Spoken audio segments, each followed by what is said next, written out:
الحمدللہ رب العالمین والصلاة والسلام علی اشرف الانبیاء والمرسلین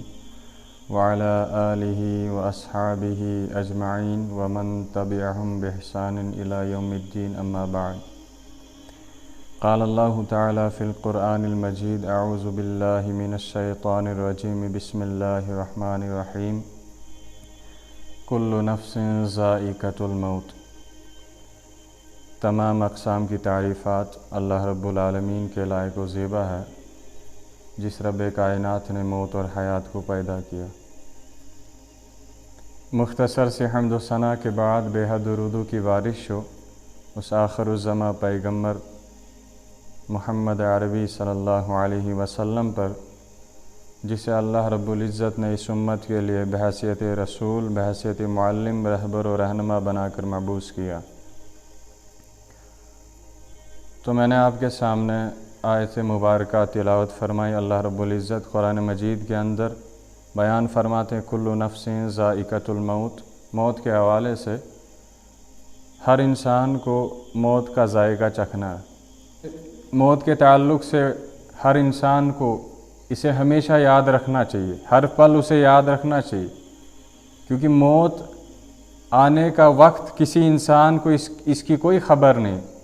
کسی انسان کو یہ معلوم نہیں اسے کب موت آ سکتی ہے۔ تو اس کے حوالے سے ابن قدامہ رحمۃ اللہ علیہ بیان فرماتے ہیں موت کی یاد کے حوالے سے لوگوں کی 3 اقسام ہیں۔ پہلی قسم یہ ہے کہ ایک وہ انسان ہے جو دنیاوی کاموں میں بری طرح مشغول رہتا ہے۔ موت کے حوالے سے لوگوں کی 3 اقسام ہے۔ پہلی قسم، پہلا وہ انسان جو کہ دنیاوی کاموں میں پوری طرح سے مشغول رہتا ہے اور دنیا کی طلب میں رات دن ایک کر دیتا ہے، یعنی اسے دنیا کی اتنی طلب ہوتی ہے کہ وہ رات دن اس دنیا کو بہتر بنانے میں ایک کر دیتا ہے۔ یہ ایک قسم کا انسان ہے۔ ایسا شخص ہمیشہ موت سے غافل رہتا ہے، یعنی اسے موت یاد نہیں رہتی۔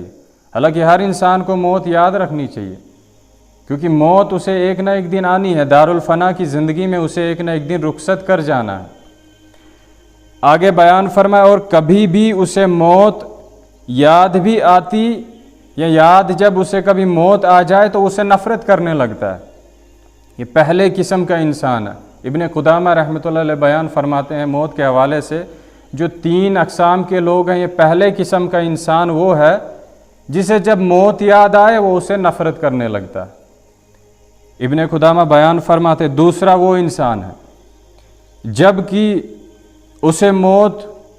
کو جب وہ یاد کرتا تو اسے زیادہ سے زیادہ یاد کرتا ہے، یعنی جتنا ہو سکے اسے وہ اتنا زیادہ موت کو یاد کرتا ہے، اور موت کو یاد کر کے اس کے دل میں اللہ کا خوف پیدا ہوتا ہے۔ کیونکہ ظاہر سی بات ہے جس انسان کو موت یاد رہے، جو انسان موت کو یاد کرتا رہے، اس کے دل میں قدرتی اللہ کا خوف پیدا ہوتا،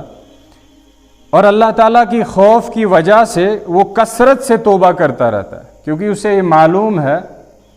کہ ایک دن میں نے اس دنیا سے رخصت کر جانا، اس دنیا سے میں وفات پا جاؤں گا، مجھے ایک دن موت اپنے قبضے میں لے جائے گی۔ تو اس موت کو یاد کرنے سے وہ اکثر اللہ سے توبہ کرتے رہتا ہے، کہیں ایسا نہ ہو کہ کس گناہ کی پکڑ میں اللہ تعالیٰ مجھے پکڑ لے، کس گناہ کی پکڑ میں اللہ تعالیٰ مجھے مجرم ٹھہرا دے۔ تو جب وہ موت کو زیادہ سے زیادہ یاد کرتا ہے تو اللہ تعالیٰ سے وہ توبہ و استغفار بھی کرتا رہتا ہے۔ وہ موت سے اس لیے نفرت کرتا ہے کہ وہ اپنے آپ کو گناہ گار تصور کرتا، مزید نیکیاں کمانے کا خواہش مند رہتا ہے، اور اس کی تمنا یہ ہوتی کہ اس کی موت اس حالت میں آئے کہ اللہ اس سے راضی رہے، اللہ بھی اس سے راضی ہو جائے، اللہ کے رسول بھی اس سے راضی ہو جائے۔ تو اس تمنا کے پورا ہونے تک اگر وہ موت کو ناپسند کر دیتا ہے، اور بات ہے ورنہ عام حالات میں اسے موت پسند ہی ہوتی ہے۔ اور اس موت کے حوالے سے ابن قدامہ رحمۃ اللہ علیہ بیان فرماتے تیسری قسم وہ ہے، یعنی تیسری قسم کا انسان وہ ہے جو کہ موت کو ہر دم یاد رکھتا ہے، یعنی ہر پل اس کے ذہن دل و دماغ میں موت کا خیال رہتا ہے۔ اور دور حاضر کے اندر ہر انسان کو بھی موت کا خیال رہنا چاہیے، کیونکہ موت ایک ایسا کڑوا سچ ہے جس کا سامنا ہر انسان کو کرنا ہے۔ حضرت ابو ہریرہ رضی اللہ تعالیٰ عنہ کے حوالے سے حدیث مبارک ہے، ابو ہریرہ کا جب موت کا وقت آیا تو ابو ہریرہ رضی اللہ تعالیٰ عنہ کی آنکھوں سے آنسو آنے لگے۔ تو صحابی رسول نے کہا، اے ابو ہریرہ رضی اللہ تعالیٰ عنہ، آپ کیوں رو رہے ہیں؟ آپ تو صحابی رسول ہیں، آپ کے متعلق اللہ رب العزت نے قرآن مجید کے اندر بیان فرمایا، رضی اللہ عنہم ورضوا عنہ، اللہ بھی آپ سے راضی، آپ اللہ سے راضی ہے، پھر آپ رو کیوں رہے ہیں؟ تو ابو ہریرہ نے جواب دیا، اے صحابی رسول، میں اس لیے نہیں رو رہا کہ میں دنیا سے جا رہا ہوں، مجھے دنیا سے جانے کا غم ہے، میں اس لیے نہیں رو رہا، بلکہ میں اس لیے رو رہا ہوں کہ میں ایک لمبے سفر پر روانہ ہو رہا ہوں۔ یہ دارالبقا کا سفر بہت لمبا سفر ہے جس کا اختتام کبھی نہیں ہوگا۔ یہ دارالفنا کا جو سفر ہے اس کا اختتام ایک دن ہو جائے گا۔ دارالفنا کا سفر ایک انسان کی زندگی میں جب اسے موت آئی اس کا سفر اختتام پذیر ہو چکا، اور دارالفنا کا اختتام جب قیامت قائم ہوگی اس دارالفنا کا اختتام ہو جائے گا، لیکن دارالبقا کا بہت لمبا سفر ہے۔ تو ابو ہریرہ رضی اللہ تعالیٰ عنہ نے کہا، صحابی رسول، جس سفر پہ میں روانہ ہو رہا ہوں بہت ہی لمبا ہے، اور اس سفر کے لیے میرا خرچ بہت کم ہے، یعنی جس سفر پہ میں روانہ ہو رہا ہوں اس کے لیے میرے پاس خرچ بہت کم ہے، میں نہیں جانتا کہ میں جنت میں جاؤں گا یا جہنم میں۔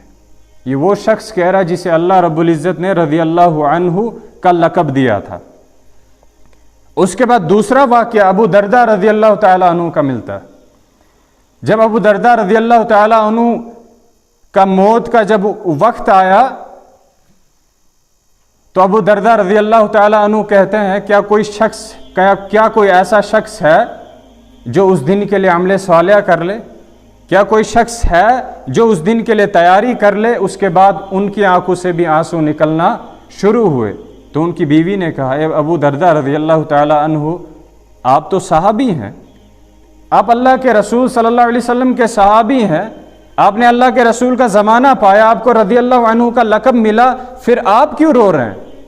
جواب ملا، ابو درداء رضی اللہ تعالیٰ عنہ نے اپنی بیوی کو جواب دیا، کہا میں اس لیے نہیں رو رہا کہ میں دنیا سے جا رہا ہوں، میں اس لیے نہیں رو رہا کہ موت کا وقت بہت قریب ہے، میں اس لیے رو رہا ہوں کہ مجھے معلوم نہیں کس گناہ کی پکڑ میں اللہ تعالیٰ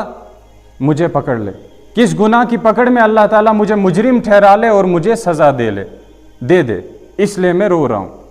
تو سامعین کرام، یہ موت کے حوالے سے جو ابن قدامہ